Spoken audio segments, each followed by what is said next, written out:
बच्चों आज हम करेंगे अध्याय 3 यानी धातु एवं अधातु के अति लघु उत्तरीय प्रश्न, जिन्हें हम very short answers type question कहते हैं। देखिए, इसमें मैं आपको वही प्रश्न बताऊंगा जो पिछले वर्षों में आए हुए हैं, पिछले वर्षों के बोर्ड परीक्षाओं में आए हुए हैं, और उनको समझाता भी जाऊंगा। आपको ये ध्यान रखना है कि ये अति लघु उत्तरीय प्रश्न जो हैं, इनका उत्तर या तो केवल एक शब्द में होता है या फिर आप एक वाक्य में इसका उत्तर देंगे। इससे ज़्यादा लिखने की आपको आवश्यकता नहीं होती है। तो पहला प्रश्न है, धातुओं के तन्यता गुणधर्म से क्या अभिप्राय है? तो इसका उत्तर हम केवल एक वाक्य में लिखेंगे कि धातुओं का वह गुण जिसके कारण उन्हें अत्यंत पतले तार में खींचा जा सकता है, तन्यता कहलाता है। अगला प्रश्न है, धातुओं के आघात वर्ध्यता गुणधर्म से क्या अभिप्राय है? तो इसका उत्तर भी एक वाक्य में लिखेंगे कि धातुओं का वह गुणधर्म जिसके कारण उनको हथौड़े से पीट कर बगैर टूटे पतली चादरों में परिवर्तित किया जा सकता है, धातुओं की आघात वर्ध्यता कहलाता है। तो ये दोनों जो प्रश्न हैं, इनके उत्तर जो हैं वो धातुओं के भौतिक गुणधर्म से मिलते हैं, यानी तन्यता और आघात वर्ध्यता दोनों ही धातुओं के भौतिक गुण होते हैं। तीसरे प्रश्न में बढ़ते हैं आगे। तीसरा प्रश्न है, एक धातु तथा एक अधातु का नाम बताइए जो कमरे के ताप पर द्रव है। तो आप एक ऐसी धातु का नाम बताएंगे जो कि कमरे के ताप पर, यानी आमतौर पर कमरे के ताप को 25 डिग्री सेल्सियस माना जाता है। तो एक धातु बताएंगे और एक अधातु बताएंगे। ये प्रश्न बहुत ही इम्पोर्टेंट है और ये बहुत बार 6-7 बार लगभग आया हुआ है, लगातार आता रहता है ये। तो आप लिख देंगे कि मरकरी धातु तथा ब्रोमीन अधातु कमरे के ताप पर द्रव अवस्था में रहती है। तो देखिए, चौथा जो प्रश्न है वो भी तीसरे वाले प्रश्न के जैसा है। उस अधातु का नाम लिखिए जो कमरे के ताप पर द्रव अवस्था में पाई जाती है। तो अभी हमने बात की थी, ऐसी अधातु यानी गैस जो कमरे के ताप पर द्रव अवस्था में पाई जाती है वो है ब्रोमीन। तो आप ब्रोमीन भी लिखेंगे हिंदी में और साथ में उसका संकेत भी लिखेंगे Br। फिर पांचवा प्रश्न भी तीसरे प्रश्न की जैसा ही है, तीसरे और चौथे प्रश्न के जैसा। उस धातु का नाम और प्रतीक लिखें जो सामान्य ताप पर द्रव अवस्था में पाई जाती है। तो ऐसी धातु जो द्रव अवस्था में पाई जाती है सामान्य ताप पर, यानी कि 25 डिग्री सेल्सियस के आसपास, तो वो है मरकरी। और आप साथ में सूत्र भी लिखेंगे उसका, यानी संकेत लिखेंगे Hg। और आगे बढ़ते हैं, छठा प्रश्न। देखिए, छठा प्रश्न जो है वो है, उन धातुओं के नाम लिखें जो अत्यंत तनु HNO3 के साथ अभिक्रिया करके H2 गैस मुक्त कर सकती है। यानी तनु HNO3 मतलब तनु नाइट्रिक अम्ल और H2 माने हाइड्रोजन।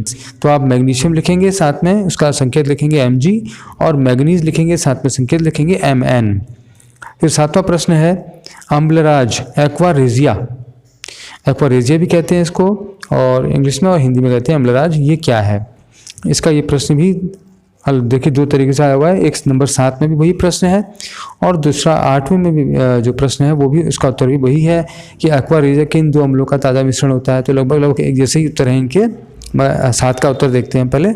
अम्लराज सांद्र हाइड्रोक्लोरिक अम्ल तथा सांद्र नाइट्रिक अम्ल का 3:1 के अनुपात में तैयार किया गया ताज़ा मिश्रण है। प्रश्न 7 और 8 का उत्तर एक ही होगा। फिर है 9वां प्रश्न, लोह चूर्ण पर तनु हाइड्रोक्लोरिक अम्ल डालने से क्या होता है? तो आप क्या लिखेंगे कि लोह चूर्ण तनु हाइड्रोक्लोरिक अम्ल से अभिक्रिया करके आयरन क्लोराइड बनाता है और हाइड्रोजन गैस मुक्त होती है, और साथ में इसका समीकरण भी लिखेंगे। फिर 10वां प्रश्न देखेंगे। 10वां लिखा है, जिंक को आयरन सल्फेट के विलयन में डालने से क्या होता है? इसकी केवल संतुलित रासायनिक समीकरण लिखनी है। Zn + FeSO4 will give ZnSO4 + Fe। फिर 11वां प्रश्न, इलेक्ट्रॉन स्थानांतरण द्वारा MgO का निर्माण दर्शाइए, यानी मैग्नीशियम ऑक्साइड का निर्माण दर्शाना है। तो आप इसको जिस तरह चित्र में दिखाया गया है उस तरह बनाकर दिखाएंगे। फिर अगला प्रश्न है 12वां, N2 सूत्र वाले इलेक्ट्रॉन बिंदु संरचना क्या होगी? ये तो चित्र में जैसा बनाया गया है, आप इसकी इस संरचना बनाकर दिखा देंगे केवल। इस तरह आप देखेंगे कि हर एक नाइट्रोजन के 8 इलेक्ट्रॉन पूरे हो जाएं। फिर 13वां प्रश्न है, एक ऐसी धातु का नाम लिखिए जो कमरे के ताप पर द्रव अवस्था में होती है तथा एक ऐसी धातु का नाम लिखें जो हथेली पर रखने से पिघलने लगती है। तो आपने 2 धातुओं का नाम लिखना है। तो इससे पहले हम बात कर चुके हैं कि कमरे के ताप पर यानी कि 25 डिग्री सेल्सियस के आसपास द्रव अवस्था में रहने वाली धातु कौन सी होती है? मरकरी होती है। उसका संकेत लिख देंगे Hg। और हथेली पर रखने से पिघलने वाली धातु कौन सी होती है? Cgm होती है। तो Cgm लिख देंगे और उसका संकेत लिख देंगे। अब हम देखते हैं कुछ बहुविकल्पीय प्रश्न, ये भी 1 अंक के होते हैं। तो 14 नंबर का जो प्रश्न है वो बहुविकल्पी प्रश्न है। इसमें लिखा है कौन सी धातु तनु HCl तथा तनु NaOH दोनों के साथ अभिक्रिया करके हाइड्रोजन गैस निर्मुक्त करती है यानी निकालती है। तो देखिए यहाँ पर 4 धातुएं लिखी हैं, सोडियम, पोटेशियम, जस्ता और कैल्शियम। तो इसका उत्तर होगा सोडियम। फिर 15वां प्रश्न। ये जो 15वां प्रश्न है ये बहुत इंपॉर्टेंट प्रश्न है। ये कई बार ऐसे इस तरह के प्रश्न आते हैं और ये प्रश्न भी 3-4 बार आ चुका है बोर्ड की परीक्षाओं में।